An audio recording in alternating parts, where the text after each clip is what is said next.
Welcome back to episode number 40. This one is called Faith at All Times. Today, as I read the book of Joshua, he is dividing up the land among the Israelites, just as the Lord and Moses commanded.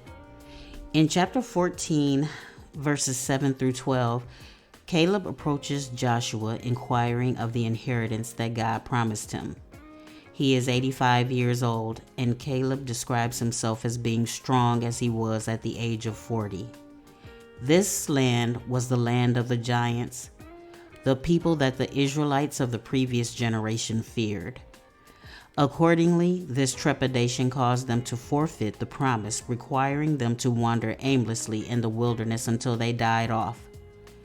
Nevertheless, God made a vow to Caleb, and at the age of 85 he had remained steadfast in the Lord, who was faithful in his promise to give Caleb his portion of the land.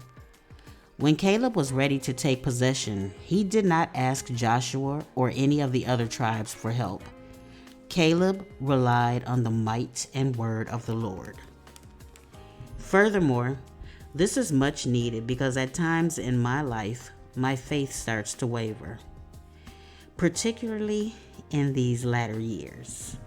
I can recall thinking, what is happening to me?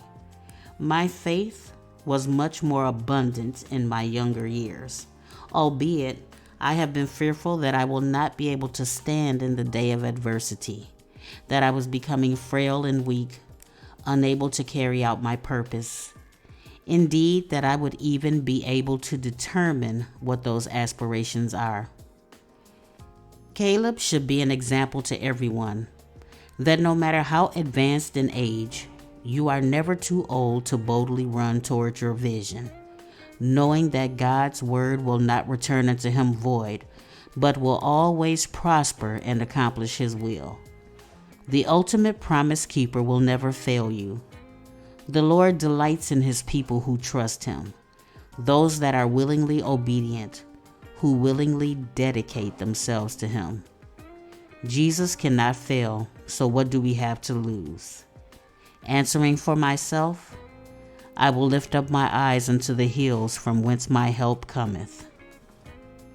Thank you for joining us again. We appreciate you.